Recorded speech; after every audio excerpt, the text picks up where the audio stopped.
Hey guys, what's up? This is Casey. This is Coach Tom. This is Shot Science Overtime number 113. And what we're going to do, what we do every week here, we're going to have a live show that's going to last about an hour. The first part of it is going to be us talking about a topic that we think is going to help you guys develop your game, make you a better player, maybe help you reach the next level of basketball. And while we're doing that, you guys are going to send us your questions that you want us to answer on the air. So anything basketball related, shooting, dribbling, passing, defense, developing your vertical jump, your overall athleticism, talking to coaches, whatever it is, send them our way, and we'll do our best to answer those questions. But you have to do that while we're doing our talk here on this topic, which today is my coach isn't playing me. What do I do? And we're going to jump into that in just a second. But just remember that, if you guys go out there and tell your friends and family to watch the show or listen to the show, it helps us be able to get more great guests on and be able to do more cool things for you guys. So please go out there, tell anybody that's into basketball to watch this show. All right. Okay. So we're jumping into our topic, which today is, like I said, my coach doesn't play me. What do I do? What are your thoughts? You're the guy on the bench. You're there every day. You show up to practice, but you're still not getting playing time. This is such a common situation in basketball and probably most other sports as well. Usually when you go out and you try out for a basketball team, what happens is that there are a core of players who are probably pretty good.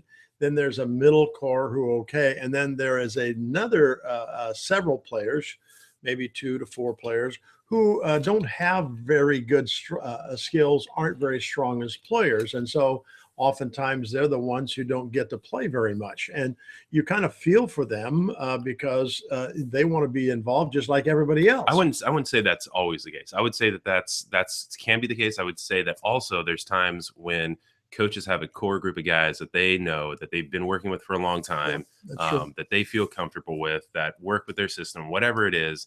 And, maybe there's a few outlier guys that kind of either they get a little bit of playing time or not much at all, but they're kind of integral to the practice team and stuff like that. And they're there during the games. Well, and that's the reason they're selected oftentimes, so that you have 12 or 14 players.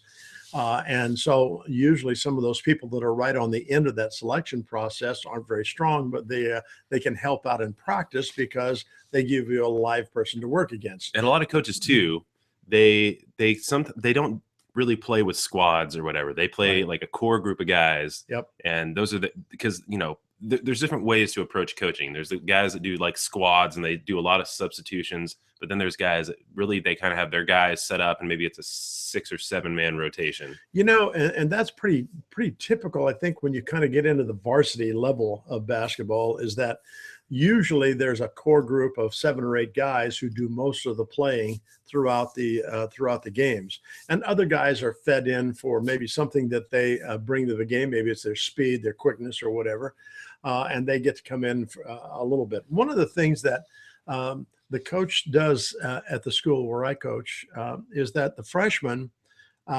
particularly, and the JVs as well, have those same players right at the end of the schedule or the roster. That maybe there's 3 or 4 guys.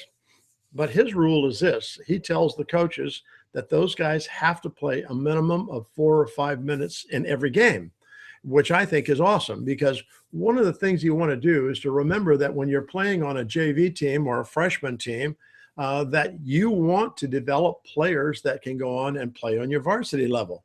That is not the end all when you're in freshman basketball or JV basketball. The end all for high school players is playing on the varsity and getting a chance to play a lot. So there's always those players, though, who feel like they're better than other players who are playing a lot. The thing that really counts here, though, is the fact that coaches look at that and they have a different perception of the players that they have on their team, and they may not agree with an individual player and what he thinks he can do versus somebody else. So anyway, this is a real negative situation that kind of evolves in a lot of sports, I'm sure, but certainly in basketball, it's a really important part of it. Well, I mean, so what do you do? Yeah, I think a lot of times too, people think that it's, they start feeling kind of like, they're worthless or they're underappreciated or whatever it is. Right. And, a lot of times I don't think that that's really a case. A lot of times I think that maybe they're missing the dynamics of how the coach coaches his team. They maybe haven't proven themselves essentially. Yep. and maybe they haven't figured their way into the system. Right. A lot of people think that, maybe they would perform if they were just given a chance. But the fact of the matter is that you have to kind of develop the circumstances where the coach is going to put you in for that. Yeah, right. It's not just gonna happen because you had a great practice or whatever. It happens over time. Well, yeah, sometimes though you do find players who have a great practice, and maybe the coach gives them an opportunity to play a little bit. But usually, when they're getting down to that 7 and 8 man playing group, and this is more on the varsity level, I think, than the junior levels. But that is a time where they're getting into their league play, and they're trying to solidify that starting group, the group that's going to play most of the time. If you're on one of those younger teams, then of course you have maybe a little bit more opportunity to play. So what do you do if you're not getting a chance to play? Well, number one thing that you can do is you can find out why. And most people are a little bit reluctant to talk to the coaches about how come I don't get to play. Well, I was going to say that I think that there's two reasons why. Okay. One is it's about you. One is it's not about you. Yeah, well, that's a great approach to that too, because sometimes people who are not playing very well or not playing very much is due to their personality or their attitude. Yeah. And, maybe you get on a team and then you start feeling like you're bummed out all the time because you're not getting to play as much as Joe Blow, and yet you're not as good as Joe Blow. And so maybe you don't deserve that. And so your attitude starts to take a tailspin, and you become a problem for the coach. But I think even you could be better than the other guy. Could be. But, either it's your attitude, or maybe it's because you haven't worked into their system. You haven't figured it all out and been there long. Whatever it is, Yep. But it can be so many different things. It's when a coach puts players on the floor, it's not always the best players that are going to be out there. That's just the way it is. Unless it's in the NBA where, it's kind of like salaries and stuff like that are involved. Yeah. When coaches have that decision, they're going to put the guys out there that they feel are going to be best for the system. They're going to be best for the team. They're going to lift up their teammates. They're not going to put out the pouty guy that is on the bench or that complains or that has a frown on his face or that sucks the life out of practice or whatever it is. That guy's just not going to get a chance. And one of the things that's really important too is that if you're in a situation like that, the worst thing that you can do is have a poor attitude, and poor attitude is exhibited in a number of ways. You sit on the bench, and you sit on the very end of the bench as far as you can get away from the coach. And while you're down there, you're moping and you got this sad looking face and your feet are extended out in front of you and you're just sitting there like a blob. And that doesn't go unnoticed. I mean, coaches are pretty observant to what their team are doing on the bench. And so if you're one of those kind of guys, you're probably not going to get the call to get into the game very soon. One of the things that I always do is encourage players who are kind of down the roster a little bit is always sit next to the coaches. And that way, what happens when you sit next to the coach, the first thing he does when he turns to look down the bench is there you are. And maybe you've got a better look, a better chance of getting in the game if you happen to be just right there and he grabs your arm. Okay, you go for so-and-so. So that's an important thing to remember. But I've seen teams, and I've actually been involved with teams where they had players who maybe 2 or 3 of them sit at the end of the bench, and they're interplaying with the crowd, people who are sitting maybe behind them. They're not involved in the game. And those are going to be the last guys the coach is going to rely on to go in the game because they're not watching the game. They're not involved. They don't know what's going on. And the real true test of this is you take somebody like that and put them into the game, and then they're lost. They don't know, who do I have? I don't know if they're running man or zone defense. I don't know what we're running because I haven't been paying any attention. And so oftentimes you can kind of cut your own throat doing that just because you're not prepared to go in. So what can you do? Well, one of the things that would be really good is to go talk to the coach. And I think that players generally are a little bit reluctant to talk to the coaches.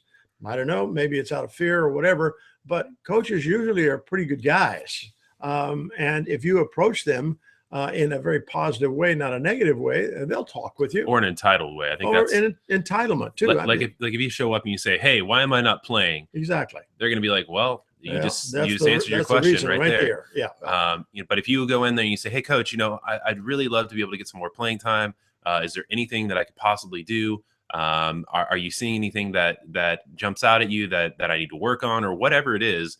And you have a little humility about it, and you go into it, kind of more thinking about the team than yourself. Then you're going to find yourself in a positive conversation with the coach, and not one where he's trying to, get out of it because you sound like you're commanding him to do things. And usually coaches will outline a few things that they think that you need to work on. And that's exactly what I would be working on if I were you and in that situation. I can remember being in that situation myself when I was a young guy. And, sitting on the bench most of my junior year in high school.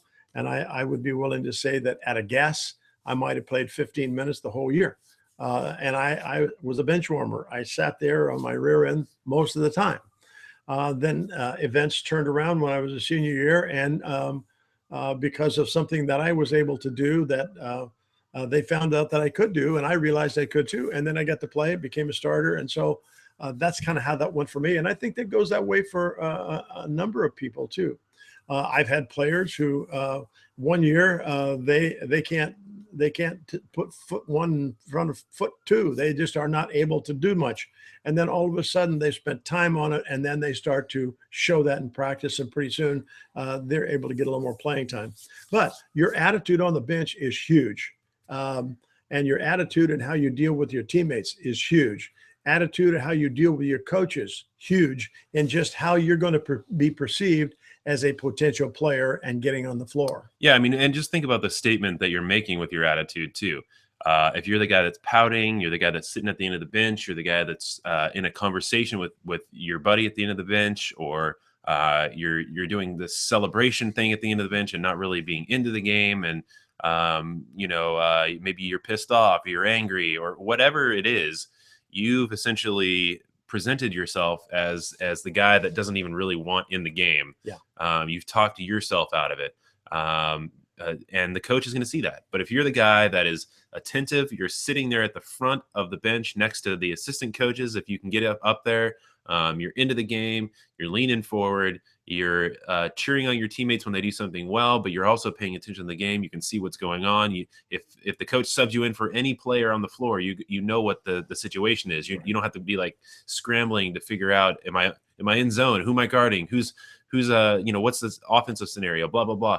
You don't want to be that guy that he's a space case, because those guys, the coach can't rely on those guys. Exactly. So you want to be the guy that presents himself as being put together, knows what you're, guy or girl that presents themselves and knows that you're put together, you know what's going on, and the coach doesn't have to worry about you. Yeah. Because if you're kind of a wild card, then he's not going to put you in there ever. Yeah. And if you're a jerk, or you feel bad for yourself, that's what you see most of the time, though, is people just feeling bad for themselves. And it's like, get over it.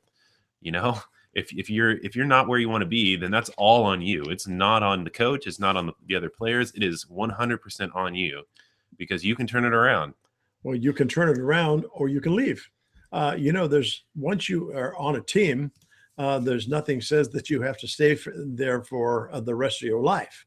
And if you're not enjoying what you're doing, and you don't feel like you're being treated properly, then you can just go to the coach and tell them that you've decided you don't want to play anymore, and you're gone. Well, I think people that do that, they probably weren't in it to begin with. So, yep. But if you want to be there, and you want to play, and you're on that team or school team or whatever it is, you need to be the person that's responsible for yourself. And I think a lot of people aren't. They want to place blame on the coach. They want to place blame on the other guy that, he's not better than me, or maybe he is better than you, or whatever. But, whatever the case may be, it is 100% on you. Well, here's another point of view too. The one thing I like about the coach that I work for and with and all of that, and have for a long time, is that he will often take players onto his team that are not really very good players. And he will sit down with them and tell them, okay, I'm going to take you on the team, but this is what you can expect to happen. And you'll get to play from time to time, and maybe you get to play quite a bit more in some games and maybe none in others. And so I think the fact that the coaches go out of their way to kind of explain to them what your potential participation might be would be good. If you have that beforehand, and you know it beforehand, and then you're still feeling kind of put upon, then that's on you.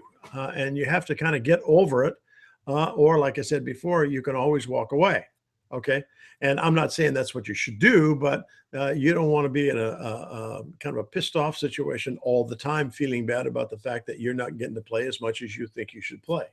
Yeah. Well, I mean, I understand what you're saying, but I think that also that if you're at the point where you're constantly pissed off or you feel Yeah. entitled or you should be out there, I mean, maybe then that is the situation where Yep. you need to step away because you're not in the right headspace. And it's not going to get But better either. That's the, but I think that you could also be the guy that is super intent, is always into the game and is doing all the right things, and maybe you aren't getting in at that point. sure. But there's things that you can do otherwise. You can go talk to your coach. You can change the way that you work and practice. You can do so many things. One of the other things too that we should talk about is the fact that there's all these things that we like to put forth for people when they ask us, how do I make the team, or what do I do to stand out and play and tryouts. And the things that we think apply there apply here too. So showing leadership, showing initiative, showing effort, just making the coach's job easier. If you're in practice, you're the first guy in line. You're the guy that's helping clean up all the basketballs and put everything away. You're at the gym before anybody else. You leave after everybody else. You're putting more effort in than anybody is, but you're not acting entitled. You're just doing it to do it. You have a good attitude. You put in work in the off season. All of those things make you a guy that appeals to the coach, or a girl that appeals to the coach. And that stuff is hard to look past. And if you're the guy that's outworking everybody in those areas, usually the coach is going to go out of his way or her way to get you some time. Right. Absolutely true. We had a couple of players on our team this year that had only played basketball. They were freshmen. They'd only played when they were in the 8th grade. And so their development wasn't very strong.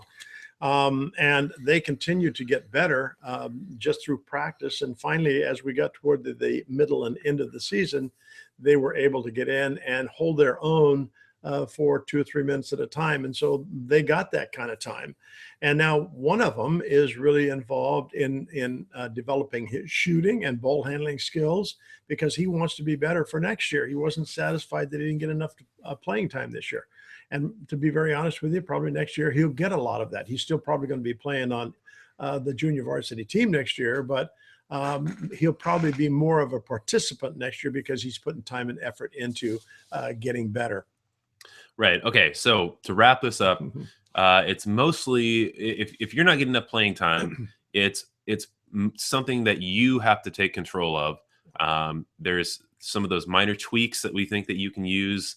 A lot of it comes down to attitude and your approach in practice and in the games when you're waiting to get in. But it mostly is on you.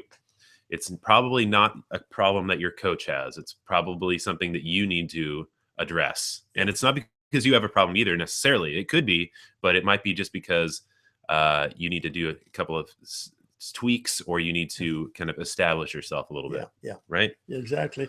And this kind of a situation is common to most teams.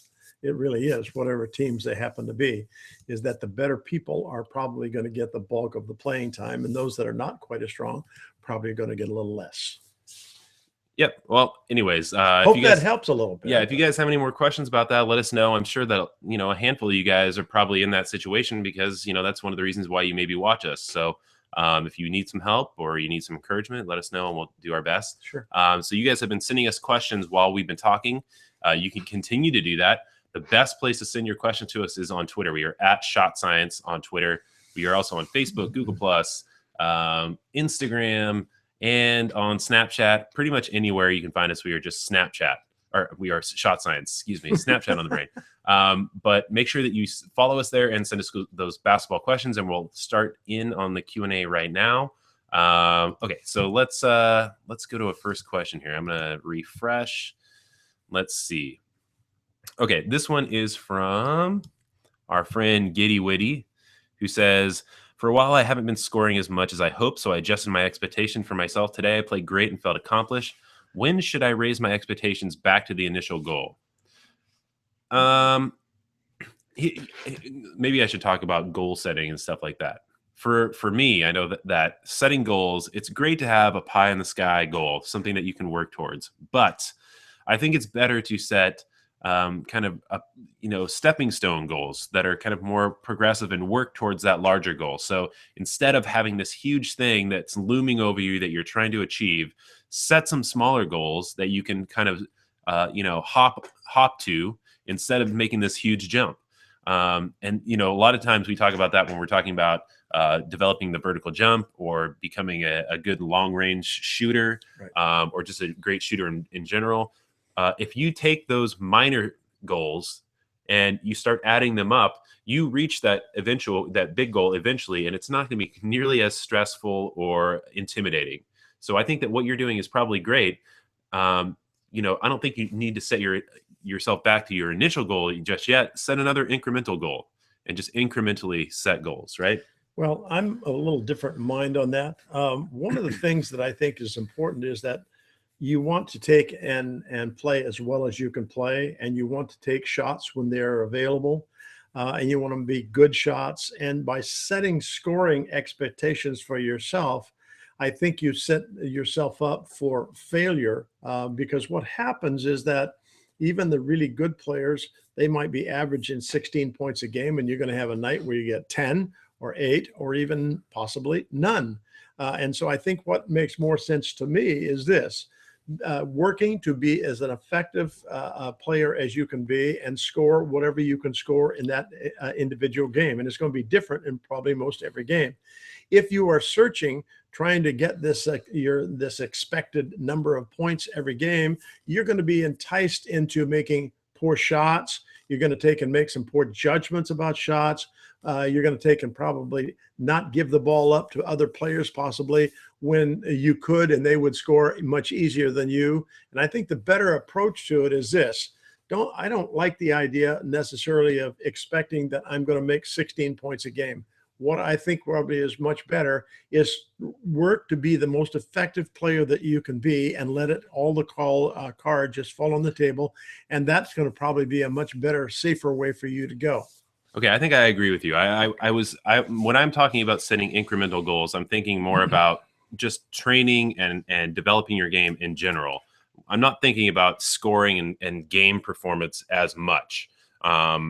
When you're talking about scoring and points and setting exact point totals that you want to reach, I don't think it's good to force that at all. I think you do just go for it. So when I'm talking about setting incremental goals, I'm talking about stepping up your training. So if you're not scoring enough, I'm thinking, well, maybe you need to work more on creating space. You need to work more on your shot. You need to work more on developing your range, your free throw shooting, whatever it is, and setting incremental goals in that. I don't think setting incremental goals in your games is necessarily the best, unless you're thinking over a long period of time.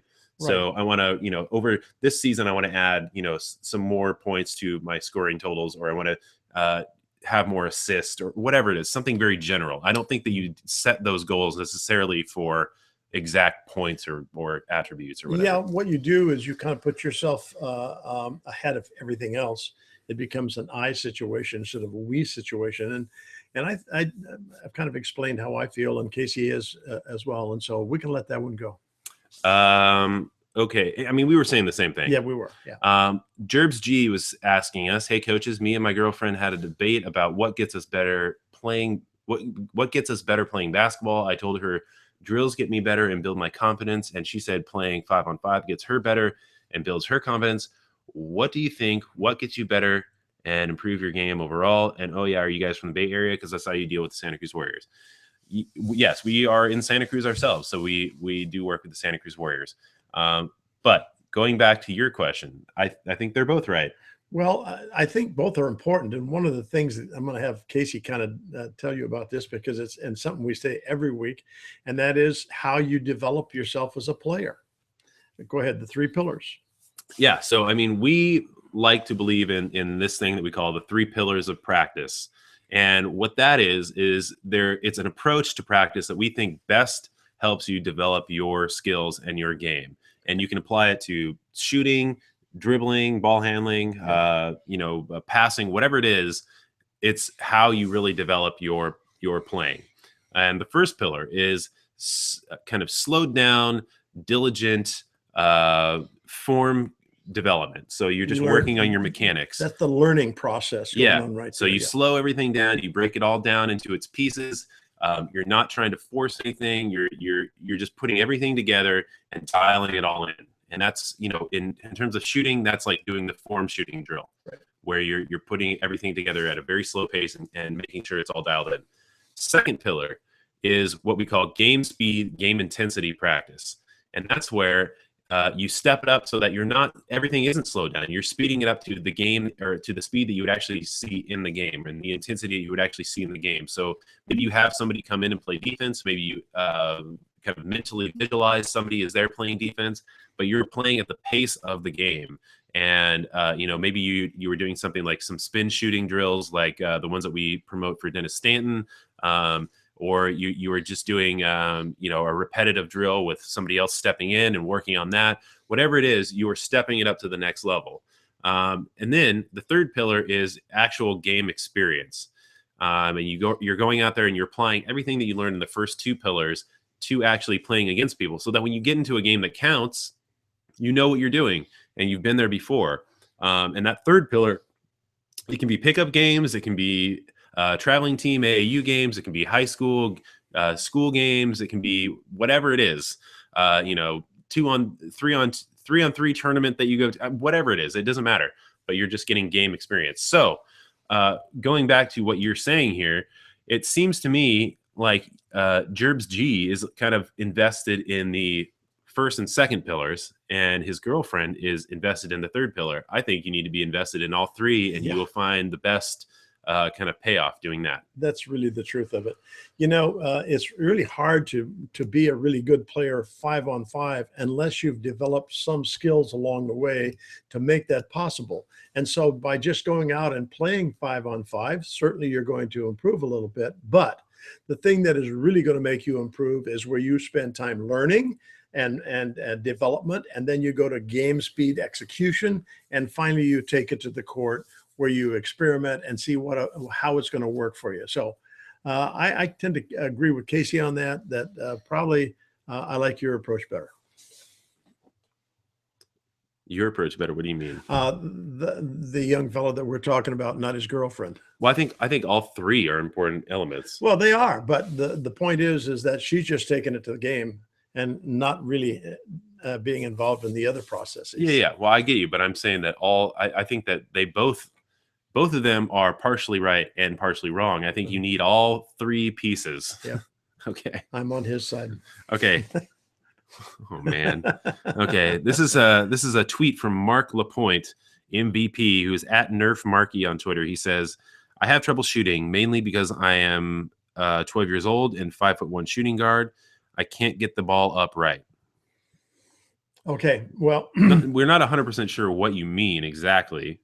If you're short of power for shooting those longer shots and you think it's relative to your size, it might be a little bit, but it could be how you're using what you already have. You know, I see a lot of young players, and I don't remember, did he say how old he was? 12. Okay. I see a lot of 12-year-olds who have a problem with the power until they figure out how it has to be done. Once they figure out the power, then the shot starts to come around for them, and they can get to the 3 line and be pretty effective. I've got probably 8 or 10 students right now who are kind of in that age group, 11 to 12, and they usually start out having difficulty, and then after a few weeks, we kind of get it worked out, figured out, and they start to shoot the ball much better than they had before, because they learn how to use their legs. One of the things that we would recommend there is that you go to our YouTube videos on shooting, and you'll find a video there that is entitled, I think, Casey, "Make the 3-pointer, Get Your Legs Into It." And that probably will help you in learning how to get more power into your shots. I also think that maybe you need to spend some time using the form shooting drill. Yep. If you're having problems getting the ball up, I mean, maybe that will help you get that situated. Spend some time in that first pillar, and you might be in better shape. Here's more from his question he put on Google Plus. I can't get the ball up right. I'm starting to feel like I won't make it anywhere in basketball. My goal is to play basketball for a living. Please help. Oh, well, okay. You're 12. So you got a ways to work on it. Yeah. So when you're 12 years old, you still have a ways to mature before you become 15, 16, 17, 18. I mean, that's Well, and the reality of it is, even though you're 5'1" now, you could be 6 feet tall by the time you're 17 years old. You don't know exactly how that's all going to go yet. and even if you don't, who cares? Yeah. Just keep playing. I mean, there's plenty of guys that don't break 6 feet that play professionally or whatever. Exactly. So, the thing is, work on your skills, develop your skills, make that kind of, what you're going to put your effort into. And you're going to find that that's going to pay off way more than sitting there and complaining about it. And you know what? You're 12 years old, so you got plenty of time for you to develop yourself. Don't get down on yourself. I mean, that's really the case. And like I've said here, setting a goal of playing basketball for a living is great. Make that your pie in the sky goal. Set the incremental goals where you're working on developing your skills. You're working on shooting. Maybe you need to work on your free throws or whatever it is. Set the small goals. You'll reach the larger goals. Right. All right, let's move on. This one is from Brock Burnett, who says, "Hey, Coach, I've been trying out for the school basketball team the last 3 years, 6th, 7th, 8th, and 9th grades. And I haven't made the cut any of the times. I've nearly perfected the basics like footwork, shot, etc., and I don't know why I haven't made it. I have asked the coaches after not making the cut, and all they have to reply was work harder when I have all the drive and don't stop running." Well, that's kind of a frustrating situation. One I can identify with. I would say, don't give up. Don't give up, number one. No. But also, why are you talking to coaches just after? Maybe you should be working with them in the off season and come to them, way before the season starts and work with them, yourself and ask them if there's maybe anything that they can do with you or whatever it is. If you're waiting till after the fact, then, that's kind of not the best time. No, you're right. And you know what? Players develop in different ways too. One of the things that may be going on for you is that your physical development, maybe is a little behind your age group. And there's going to be a point where you're going to catch up. I can remember coaching a young man at our high school here a couple of years ago, and he didn't make the 7th grade team, didn't make the 8th grade team. And when he came into high school, he did make the 9th grade team because they only had 9 players. Okay. And so he got busy developing his skills. And he spent a lot of time with me for the next 2 years and ended up playing on the varsity and being a starter in his senior year and making all league. And it's because he put the time into it during that time so that he could be successful. So that I wouldn't give up. For me, I didn't make a high school team until I was a sophomore. And when I did make it, I didn't play very much but got steadily better because the coach used to keep me after practice every day. And we'd spend 20, 30 minutes every day with him, just kind of working on those skills. And some coaches, if you make the right approach, they're willing to spend that time with you, like Casey was mentioning, after practice in the off season to help you get better, because coaches are teachers. And they're essentially trying to help you get better so that hopefully the team will be better, but they are teachers and they love and being involved on that level. All right. We're going to try to get through more questions a little bit quicker here because we're getting a bunch. I know. This one is from Onuha Asiegbu. Wow. Okay. That's a difficult name. Hopefully I got it right. But they ask, I've been getting the most points on the team, but I'm still not a starter. Oh, you should be happy. You should be happy. This is my own who cares about starting? Yeah, this is my own personal vent that I've kind of learned over the years. And I've heard this verbalized by other coaches, and I'm in total agreement with it. One of the coaches that I can remember, and this was a guy that coached on the junior college level and went on to the college level and coached there too. And his point was this: I don't necessarily want to start all my best players in the beginning of the game, but I want them all in at the end of the game when that's really going to count. And I think there's a certain part of that that's really true. All of the starting is all about ego. And it is the player ego about being a starter. It's the parents' ego about their son or daughter being a starter. Well, so what if you start? You could go in and play for a minute and you come out and you never get back in the game again, but you're still a starter. For me, what is more important is that you are a player who comes in and contributes those points that you're talking about, when it's really needed, possibly. Okay, what does starting mean? It means nothing. It means that, it doesn't mean nothing. I mean, anything. It means you could be subbed in at any point during the game, and it's the same thing as starting. Yeah, you're getting the playing time and you're producing with the points and whatnot. And so I would just not worry about it. Like I said, being a starter is all about your ego, nothing more. Yeah. Nothing more. Nobody ever really cares about that stuff. Well, a lot of people care an awful lot about it. Well, I mean, the people that count. Yeah. I mean, it doesn't mean anything. Okay. JJ Buckets asks, what's up, coach? Whenever on a fast break, I'm defending and try to take a charge. Unless I fall and yell, I don't get the charge. Like they condone you to flop and exaggerate. How should you guard someone on the move to the basket without getting caught by a weak foul? Okay. Well, we have a video that you should go check out called The Break Breaker. And we teach you how to play the 2-on-1 fast break as a defender. So I would tell you to check that out. Number 2 is you don't have control over the referees. No. You don't have control of what they see and how they see it.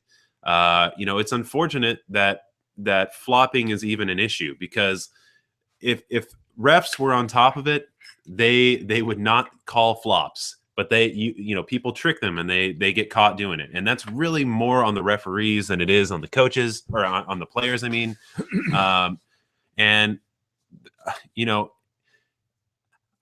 there's so many things that players do, and flopping is just one of them that they get away with that referees either don't see or they let go. Yeah.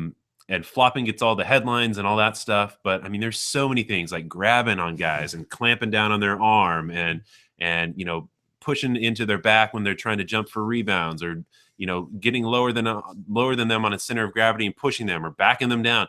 All of these things are things that refs should be calling and have the power to kind of stop themselves, but they never do it. So I say, if you can get away with it, why not just do it?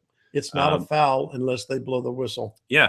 That's the reality of it is. And I remember being a kid and going to basketball camps and talking to coaches and stuff like that. And they would say, make a scene. If there's a charge that you take, your hands go up, boom, and you yell, oh, and you make it so that the ref sees it. You don't just hit and calmly fall to the ground. You don't do that. You make a big scene. And that's what they used to teach us. Yeah. I mean, I remember it. And there's something to that. If you don't do that, maybe the referee doesn't see it. And so, half the time they blow that call anyways, and they call you on blocking. So whatever. Yeah. I think that if it's working and it's effective for you, then that's what you need to do. Yeah. If it's something where your coach asks you to stop doing that, or you find that you're getting problems with the referees saying that you're flopping or whatever it is, then maybe you need to reassess. But I mean, it used to be taught, and maybe it still is by some people, that you make a big scene when you take a charge. Yeah. Well, the other thing is that oftentimes officials they'll talk to you, and I'm sure that they have on the floor, and they'll tell you, hey, you flopped on that one, or they will tell you to not flop, something like that. Okay. Okay. Good. Here's one from Abdul Ka, who says, do you suggest shooting through one eye? If so, can you please explain how I've been having difficulty? No. You have two eyeballs. Yeah, you do. and using both of them are very important for judging distance. Yeah. We've heard people talk about shooting with one eye and shooting through, but that is ridiculous, because one of the hardest things for people to do is judge distance when they're shooting. And you talk about people that lose an eye, or they have to wear an eye patch or whatever it is, they lose their depth perception. You can't have no depth perception and shoot very well. To be effective, you can't. No. Yeah, and so sure, you have a kind of a line of sight with your eyes and stuff, but you need to kind of triangulate to figure out what the distance of the basket is. Yeah. So when we hear that one eye shooting thing, it's kind of silly, because you need depth perception. Yeah. You need both eyes for depth perception. So move on to the next topic. This one is from Stian Lover, who says, going to a basketball cup in Sweden next week. I know the opponents in Sweden are good. Any tips? Play your game. Yeah, just play your game. And it doesn't make any difference what they do. You have to respond to them, of course, but you just play your game. Let's see. This one's from Paolo, who says, excuse me, hey, coach, I have two coaches in my team, and the first one plays me for 30 minutes. I score 10 to 15 points and 10 or more rebounds. The second coach plays me for 5 minutes. I get no points, barely any rebounds, When the second coach puts me in, I try to play as hard as I can, even more than I play in the 30 minutes with the first coach. And in practice, I work really hard. I'm crazy. I don't know what to do. Any suggestions? Yeah. Play your game. Yeah. Same exactly. suggestion as the last one. Yeah. Obviously, you're playing your game for coach number one. You just need to play your game for coach number two. Yep. You're over stressing yourself with that second coach, and obviously, it's not helping your performance. So Yeah, and it may be a personal thing for you too that you need to let go of, and just play for both coaches the same way you would play for the first one. yeah, well, I mean, that's Yep. exactly what I was saying. Okay, Axel G says, how do I finish through contact? Focus on the Finish. yeah. Focus on the finish. It shouldn't matter if you get blasted by somebody. Your one concern is focusing on the finish and getting the basket. Yeah. If you're worried about the contact or the guy coming in, maybe he punches you right in the face, right in the neck, you should still be making the shot because you focus on the finish. And basketball is a contact sport. Yep. Deal with it. Yeah. Focus on the finish. Yeah. Okay, this one is from so your parents is asking how to make warm-ups. I don't know. Not sure about that one. Are you talking about tryouts? We have videos on that one. This one is from Koisas Supimpas, who says, how many times in a week are necessary to do drills? I would say as often as possible. Absolutely. Every day if it's possible to do that. If you can do it every day, consistency in practice builds consistency in performance. Yep. So exactly.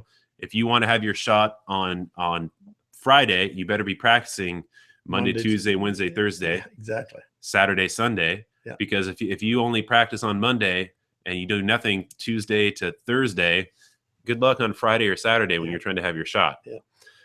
Okay, this one is from Cisco Greenaway, who says, what about smaller players? What fundamentals do I need to do with drills, please? I also need help with knowing what to do with the ball. Sometimes I get stuck and don't know what to do.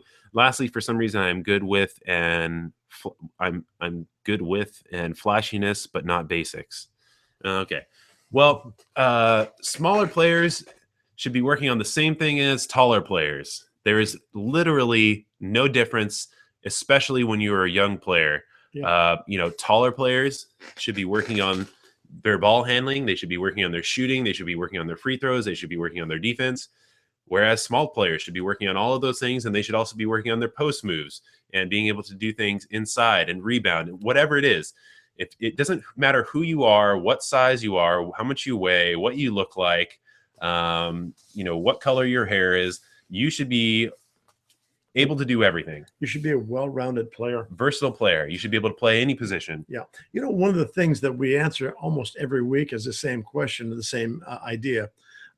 And that is people are practicing just because of their size or because of the position they think they're going to be playing. Hey, you need to, first of all, be a really good, well-rounded player to be able to play facing the basket and to possibly be able to take and play with your back to the basket from time to time. And because you never know how much your body's going to change over a number of years. Let's say you're 12 and you're worried about being a point guard. Well, maybe when you're 16 or 17, you're 6'4", and you have to play maybe a 2 guard or a 3 guard, where you need to be able to put the ball on the floor. You need to be able to shoot it. You need to be more physical, and you need to move in and maybe play with your back to the basket a little bit. Be a basketball player totally first, and then start thinking about positions, because you know what's going to happen is that every team that you're going to play for, you don't have much choice at all in where you're going to play. The coach is going to tell you that I see you playing at the 5, and so that's where you're going to play. But I don't want to play the 5. Well, okay, Bill does, so he's going to play the 5. Yeah, and you go sit down. And you could say, oh, well, I want to play the 3. Well, we got 2 guys ahead of you that are going to play there. So sorry, you're either not on the team or you're on the bench. Yeah, be a well-rounded player, a basketball player. Be able to do everything. And the other thing that's really important too is that if you're a point guard and you've developed your entire game all around, you can be able to take that guy that's guarding you. You can take him into the post. Yeah, and that's something that he's not used to, and that's going to be hard for him to guard that, and then go out on the perimeter and guard you, and then try to stop your shot, stop you from going to the basket. I mean, that makes you so much more deadly, more versatile. I mean, it's really too bad that players think, okay, I'm a point guard. That's what I'm going with. That's the stuff I'm going to practice for. But if you're able to do everything, you can make yourself more valuable as a player because you can step in and play any position.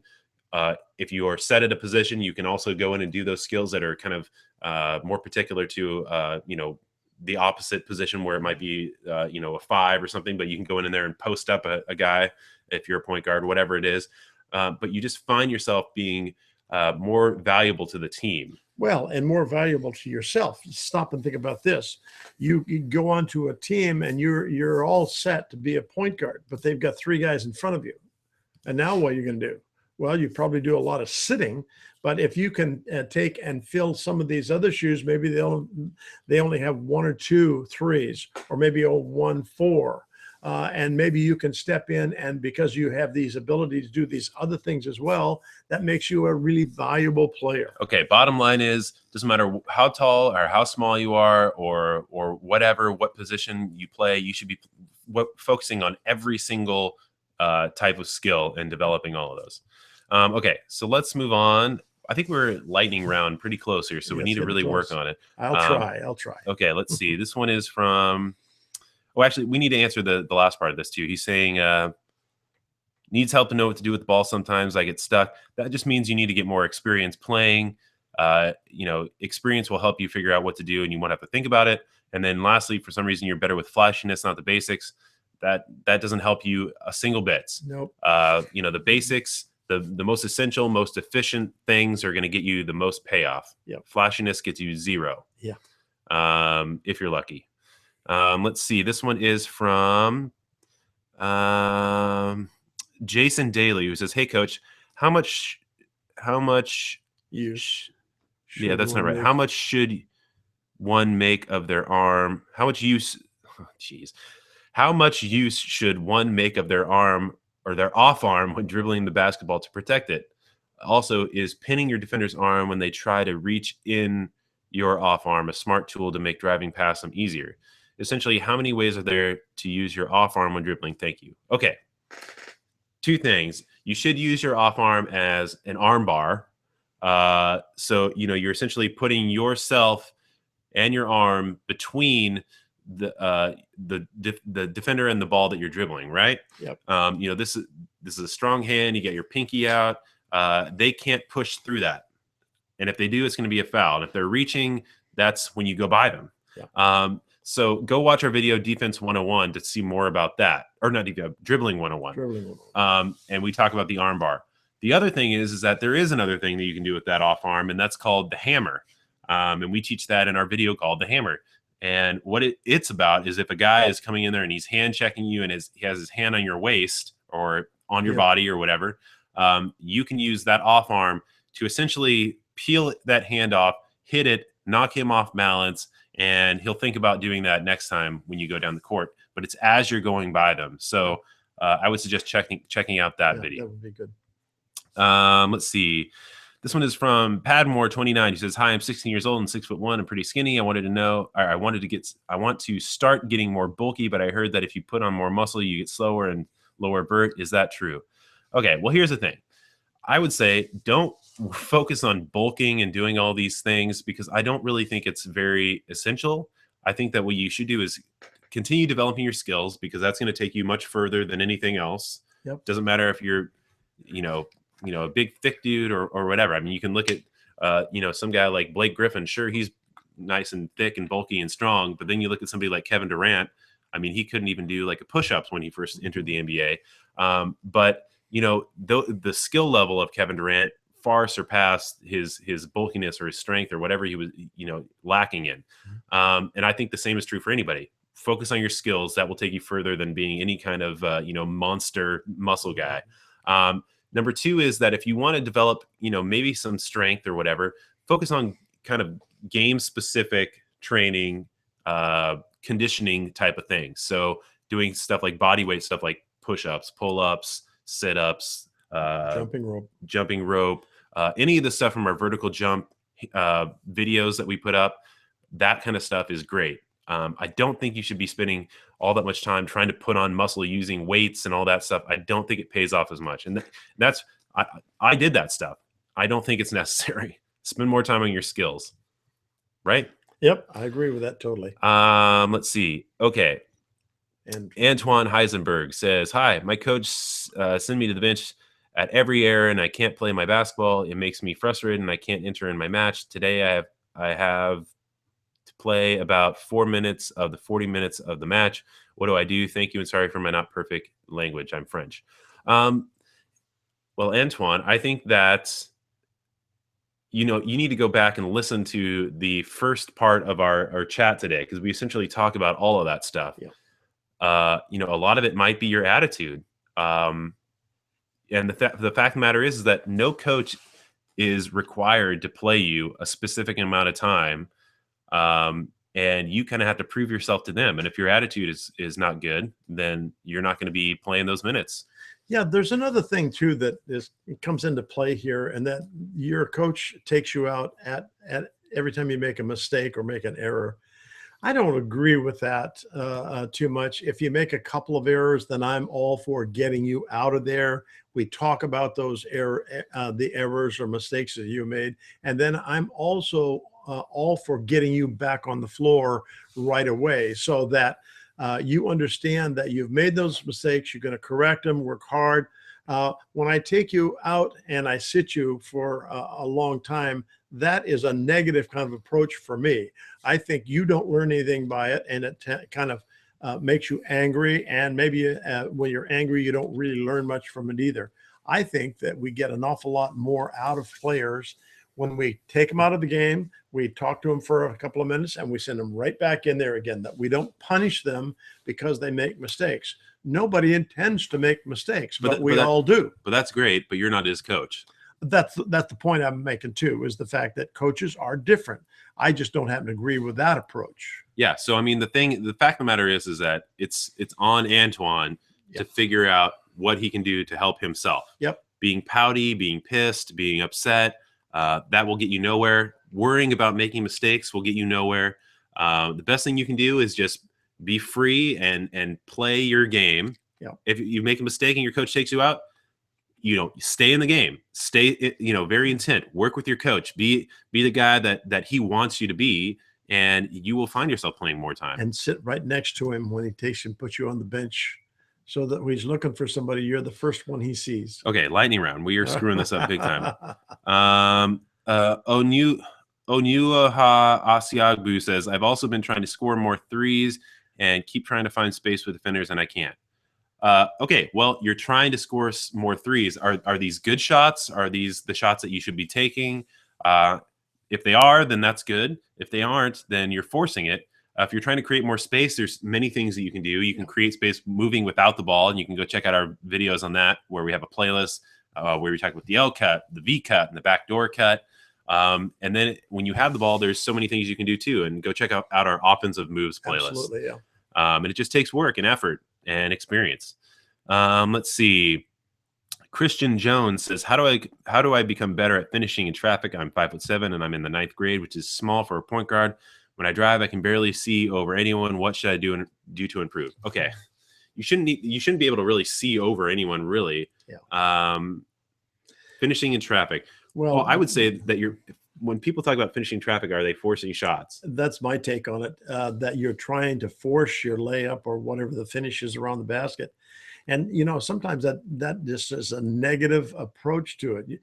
When you drive into a crowd, you're going to expect that they're going to take and beat the crap out of you. They're going to knock the ball out of your hands. They're going to foul you, possibly. But the thing is that if you're driving into a group like that, those are the results you're going to expect to find. So I would quit doing that and try to get in situations where you attack the basket, where it's just you and your person, or you and one other person that you feel you can get by. Well, here's my thoughts too, is that especially as a point guard, but whatever, as any person, if you drive, you have to realize that you're going to draw the defense. Yep. And you have to dish to your teammates. So drive, draw, dish. And if you are aware of what's going on and you drive in there, usually the defense collapses on you because they're trying to stop the immediate scoring threat. If that's the case, that probably is why you're finding so much traffic. Kick it out or kick it over to your teammate. There's going to be somebody that is open because they've collapsed on you. Yeah. Right? Yep. So there might be an open three. There might be an open shot right by the basket. Who knows? There's another approach that we take that I think is really sound too, and that is when you attack the basket and you see that things are starting to get kind of ugly, you jump stop right now. And usually that's going to put you in the paint for that jump stop. And what happens when you make that jump stop, the game stops momentarily and people are trying to figure out what you're going to do. And maybe you are too. But what happens is that you don't drive into situations where they take the ball away from you or they just knock the crap out of you. What allows you to come under control. And then you can also we've got a video called Finishes at the Rim that tells you how to finish out of that. The other thing that's important is kind of going along with Casey's thinking. You make that jump stop and you reverse pivot and you'll find shooters at the perimeter open because their defensive players collapse trying to keep you under control. All right, I lost all my comments here, but hold on. I think Koisis, who was asking a question earlier, he asked us, how do you jump higher in a shorter amount of time? And the answer to that is there is no shortcut to developing any kind of physical attribute or athleticism. Truly. You have to spend the time on it. And, we think that we give you the best program in our vertical jump videos and the vertical jump handbook. So that's what we would suggest to you. But there is no quick fix. And if you think there is, you're going to be in for a world of disappointment because that's not the way that it works. Okay. Let's see if I can find some. This one's from Johnny Justice. He says, what stretches, drills, running exercises should I do before beginning a training session? Check out, just some of our vertical jump videos, and those are great for kind of showing you some warm-ups to do. The dynamic stretches are great. We would suggest you check out those. And you just kind of have to put together what works best for you, but just kind of doing some things that start getting yourself moving. Even just layups or something like that is great. Okay. Let's see here. Paolo is saying, one more thing, coach. I can reach the rim without any effort, but I can't dunk no matter how hard I try. I just can't do it. I'm 6 foot and 14 years old. How often should I do some drills in a week?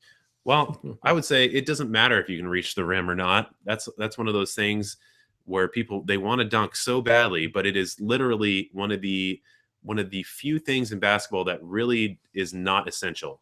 There's guys in the NBA that have never dunked the ball in their entire life, and yet they are still being paid millions of dollars to step out on that court. So if you are spending so much time worrying about that and being able to do that and trying to do that, I don't think it's going to help you nearly as much as developing your shot, developing your ball handling skills, defensive skills, passing skills. All of those things will take you much further than being able to dunk a basketball, because there's guys that can dunk a basketball that cannot do anything else. Yeah. They're not very good at other things. Okay. My questions are not refreshing here. So I think we're going to end it right there, you guys. If we didn't get to your question, send it to us on our social media stuff, and we'll try to get to as many as we possibly can, because we want to make sure that we can help you guys. So you can tweet us. We are at Shot Science. We can talk to you on Facebook, Google+. You can also send them to us on Instagram is great too, because we post photos and stuff like that there. But Snapchat is great because we can talk to you guys directly. So follow us on Snapchat. We are Shot Science, one word there. You can also find a video that kind of is closely associated with your question. So if it's, you're worried about your shooting or your shot and you want to know how to develop your shot, maybe find one of our shooting videos and ask the question there, and we will get to as many of those as we possibly can to try to help you guys. Or come back next week, Sunday, 1 p.m. Pacific time. We will try to answer your questions. Okay. So make sure you follow us on everything, because we want to be able to talk to you guys. All right. And subscribe to us on YouTube to watch our videos. Anything else you can think of? Now, thanks for joining us, guys. It's always a pleasure to chat with you. Yep. And we'll see you guys next week. All right. Bye-bye. See you later.